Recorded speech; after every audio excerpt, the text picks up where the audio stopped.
ದಕ್ಷಿಣದ ಕುಂಭಮೇಳ ಅಂತಾನೆ ಕರೆಯುವ ಕೊಪ್ಪಳದ ಗವಿಮಠದ ಜಾತ್ರೆ ಅದ್ದೂರಿಯಾಗಿ ನಡೆದಿದ್ದು ಲಕ್ಷಾಂತರ ಜನರು ಗವಿಮಠದ ಜಾತ್ರೆಯನ್ನ ಕಣ್ತುಂಬಿಕೊಂಡಿದ್ದಾರೆ. ಇನ್ನು ಜನಸಾಗರದ ನಡುವೆಯೂ ಕೂಡ ಸುಪ್ರಸಿದ್ಧ ಗವಿಮಠದ ರಥೋತ್ಸವ ಅದ್ದೂರಿಯಾಗಿ ನಡೆದಿದೆ. ಈ ಕುರಿತ ಡೀಟೇಲ್ಸ್ ಇಲ್ಲಿದೆ. ಕೊಪ್ಪಳದ ಸುಪ್ರಸಿದ್ಧ ಗವಿಮಠದ ರಥೋತ್ಸವ, ಗವಿಮಠದ ಜಾತ್ರೆ ನೋಡಲು ಜನಸಾಗರ. ಕಣ್ಣು ಹಾಯಿಸಿದಲ್ಲೆಲ್ಲ ಕಾಣ್ತಿರುವ ಜನಸಾಗರ.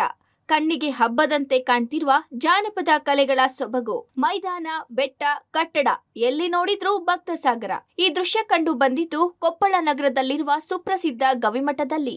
ಕೊಪ್ಪಳದ ಗವಿಮಠದ ಜಾತ್ರೆ ನಿನ್ನೆಯಿಂದ ಆರಂಭವಾಗಿದೆ. ಕೊಪ್ಪಳದ 11ನೇ ಪೀಠಾಧಿಪತಿಯಾಗಿರುವ ಗವಿಸಿದ್ದೇಶ್ವರ ಸ್ವಾಮೀಜಿ ಸ್ಮರಣಾರ್ಥವಾಗಿ ಪ್ರತಿ ವರ್ಷ ಗವಿಸಿದ್ದೇಶ್ವರ ಜಾತ್ರೆಯನ್ನ ವೈಭವಯುತವಾಗಿ ನಡೆಸಲಾಗುತ್ತದೆ.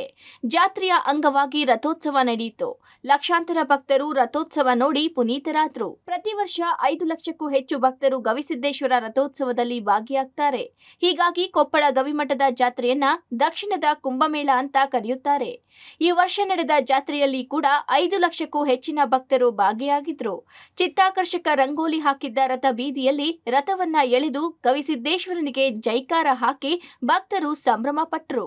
ಒಂದು 3 ಕ್ವಿಂಟಲ್ ಉಪ್ಪಿಟ್ಟು, ನಂತರ ಎಲ್ಲ ಮಾದಲಿ, ಜಿಲೇಬಿ, ರೊಟ್ಟಿ, 2 ಥರದ ಪಲ್ಯ, ತುಪ್ಪ, ಹಾಲು ಹಾಗೂ ಸಾಂಬಾರ, ಪುಡಿ ಚಟ್ನಿ, ಉಪ್ಪಿನಕಾಯಿ, ಹೀಗೆ ಏನು ನಮ್ಮ ಎಲ್ಲ ಸಿದ್ಧತೆಯನ್ನು ಮಾಡಿಕೊಂಡು ಭಕ್ತರಿಗೆ ಉಣಬಡಿಸುವಂಥ ವ್ಯವಸ್ಥೆಯನ್ನು ಇಲ್ಲೆಲ್ಲ ನಮ್ಮ ಬಳಗದವರು ಮಾಡಿದ್ದಾರೆ. ಸೊ ಒಂದು 500 ಮಂದಿ ಐತಿ. 500 ಮಂದಿ ಅಡುಗೆ ಮಾಡೋರು ಅದರ, ಊಟಕ್ಕೆ ನೀಡೋರು ಅವರು ಒಂದು 500-600 ಮಂದಿ ಅದರ.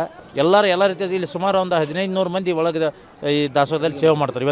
ಇವತ್ತಿನ ದಿನಕ್ಕೆ ಸ್ವಯಂ ಸೇವಕರು ಇಲ್ಲಿ ಯಾರಿಗೂ ಪೇಮೆಂಟ್ ಇಲ್ಲ, ಎಲ್ಲರೂ ಸ್ವಇಚ್ಛೆಯಿಂದ ಇಲ್ಲಿ ಸೇವೆ ಮಾಡ್ತಾರೆ. ಅದ್ರ ಜೊತೆಗೆ ನಮ್ಮ ವಿದ್ಯಾರ್ಥಿ ಸಮೂಹ ಐತಿ ಅಲ್ಲ, ನಮ್ಮದು 2000 ವಿದ್ಯಾರ್ಥಿಗಳು ಇಲ್ಲೇ ಇರ್ತಾರೆ. ಅವರು ತಮಗೆ ಏನು ಬರ್ತದೆ ಎಲ್ಲ ಮಾಡ್ತಾರೆ. ಸಿದ್ದೇಶ್ವರ ಜಾತ್ರೆಗೆ ಬರೋ ಭಕ್ತರಿಗೆ ಭಕ್ಷ್ಯ ಭೋಜನ, ಲಕ್ಷಾಂತರ ಭಕ್ತರಿಗೆ ಉತ್ತರ ಕರ್ನಾಟಕ ಶೈಲಿಯ ಊಟ.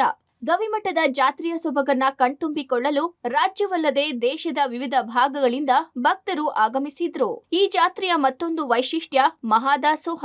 ಹೌದು, ಮಠಕ್ಕೆ ಬರೋ ಪ್ರತಿಯೊಬ್ಬ ಭಕ್ತರಿಗೂ ಕೂಡ ಭರ್ಜರಿ ಭೋಜನದ ವ್ಯವಸ್ಥೆ ಮಾಡಲಾಗಿತ್ತು. ಉತ್ತರ ಕರ್ನಾಟಕದ ಖಡಕ್ ರೊಟ್ಟಿ, ಕಾಳು ಪಲ್ಯ, ಜಿಲೇಬಿ, ಬೂಂದಿ ಸೇರಿದಂತೆ ಅನೇಕ ಸಿಹಿ ತಿನಿಸುಗಳನ್ನ ಪ್ರಸಾದ ರೂಪದಲ್ಲಿ ನೀಡಲಾಯಿತು. 1500ಕ್ಕೂ ಹೆಚ್ಚು ಸಿಬ್ಬಂದಿ ಭಕ್ತರಿಗೆ ಭೂರಿ ಭೋಜನ ಸಿದ್ಧಪಡಿಸಿ ಬಡಿಸಿದ್ರು. ಇಲ್ಲಿ 3 ಇಯರ್ಸಿಂದ ನೋಡ್ತಾನೆ ಇದ್ದೀನಿ ಜಾತ್ರೆ. 24x7 ಆಯಿತಾ.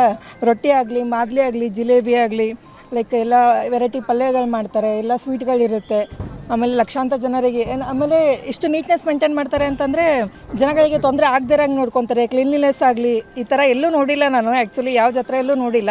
ಸೊ ಇವತ್ತು ಮಾದಲಿ ಇದೆ, ಜಿಲೇಬಿ ಇದೆ, ಹೆಸರುಕಾಳು ಪಲ್ಯ ಇದೆ, ಬದ್ನಿಕಾಯಿ ಪಲ್ಯ ಇದೆ, ಕೆಂಪು ಖಾರ ಇದೆ, ರೊಟ್ಟಿ ಇದೆ, ಅನ್ನ ಇದೆ, ಸಾಂಬಾರಿದೆ. ಇದು ಜಾತ್ರೆ ಮುಗಿಯೋವರೆಗೂ ಕಂಟಿನ್ಯೂ ಇರುತ್ತೆ. ಒಂದು ದಿನವೂ ಕಡಿಮೆ ಬೀಳಂಗಿಲ್ಲ. ಅಷ್ಟು ಜನ ಖುಷಿ ಅನಿಸುತ್ತೆ, ತುಂಬ ಖುಷಿ ಅನಿಸುತ್ತೆ. ಈ ಜಾತ್ರೆಗೆ ಬರೋದಂತಾನೆ ಖುಷಿ. ಸೊ ಅದಕ್ಕಂತಾನೆ ಅಪ್ಪ ಅಮ್ಮ ಅಣ್ಣಗೂ ಬೆಂಗಳೂರಿಂದ ಕರೆಸಿದ್ದೀನಿ ನಾನು. ಕೊಪ್ಪಳ ಗವಿಮಠದ ಜಾತ್ರೆಯ ದಾಸೋಹ ಜನವರಿ 11ರಿಂದಲೇ ಆರಂಭವಾಗಿದ್ದು ಜನವರಿ 29ರವರೆಗೆ ನಡೆಯಲಿದೆ.